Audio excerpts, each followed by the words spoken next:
Hello, everybody. My name is Camila Loaiza. Today, I'm going to talk about how to integrate virtual activities to a regular class curriculum in a language course. This is part of the final evaluation of materials design for virtual environments. So, the topic that I chose was simple past. Basically, I have chosen this topic because I have worked with it before, and we can use plenty of activities with it. So we are going to start.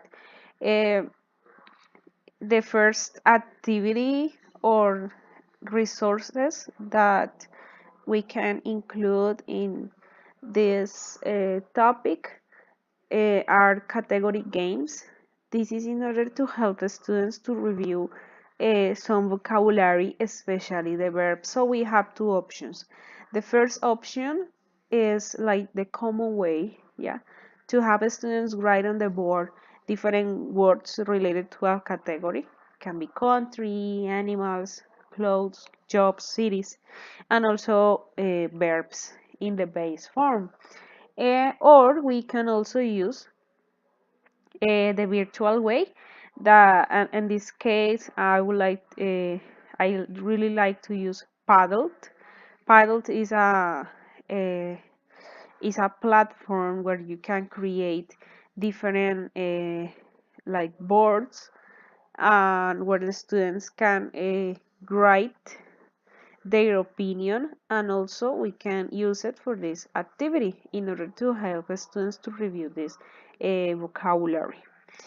Another activity or material that I use are PowerPoint presentations, and this is a really good way to help students practice. In this case, the first thing that the students will practice will be the regular verbs, um, especially the spelling part. So the students in this PowerPoint presentation will see the most common regular verbs, and also they will see the rules for spelling, uh, especially the end of the verbs.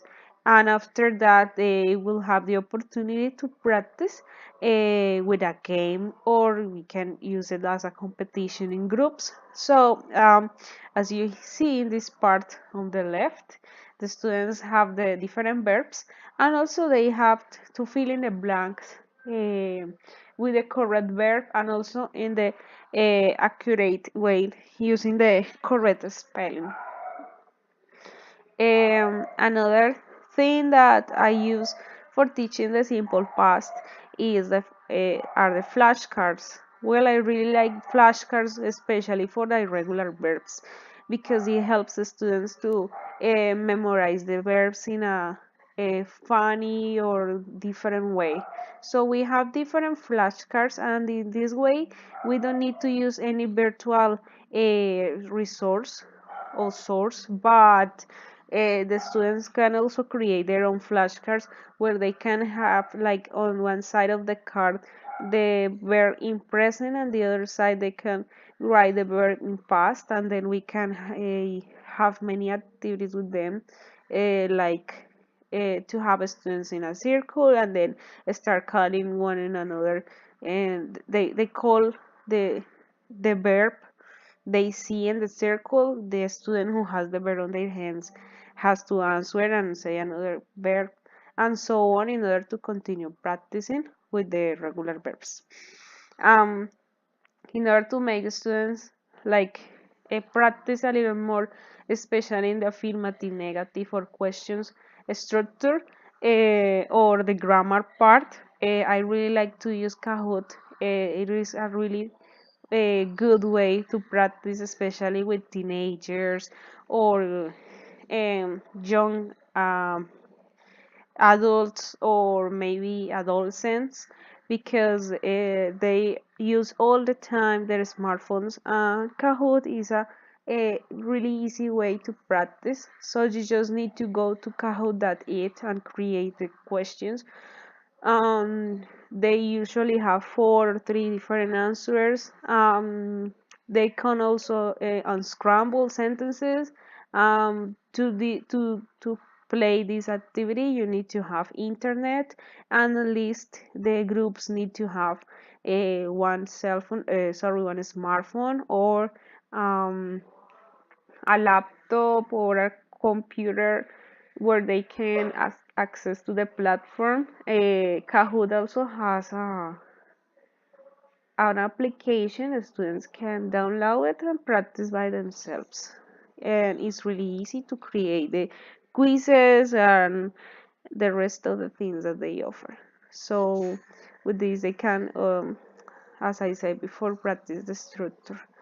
Um, a way that I use to practice with the students the listening and speaking skills is the voice recorder using their smartphone. So most of the students that we have in the class, they have a smartphone, so we have to take into account that and ask students to record their voices so they can listen to their pronunciation and also listen to the rest of their partner's pronunciation and practice on their skills.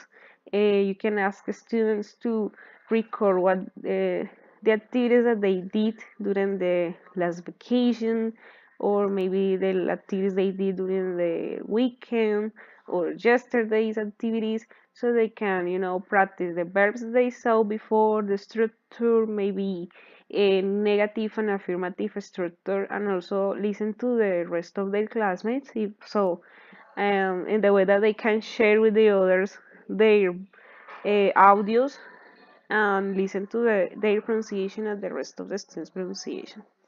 And finally, in order to have the assessment, this is a web page that I really like to use because it has like different tools to evaluate the students. So the name of this web page is Socrative. Um, Socrative has uh, different ways to create quizzes. The quizzes can have multiple choice, true, false, or short answer. You can do it like a normal quiz, and you can follow the results at the same time that the students are taking the quiz. And also you can do it like a space race, so this is kind of a competition, so you can show to the students the results are there at the same time they are playing, and with this option they can play in small groups or in pairs. I really like this because, as I told you before, this is a way to assess the students. It shows you the report, and it also gives the students the feedback if you set it in that way, and also gives you the correct answer and the answer the student marked.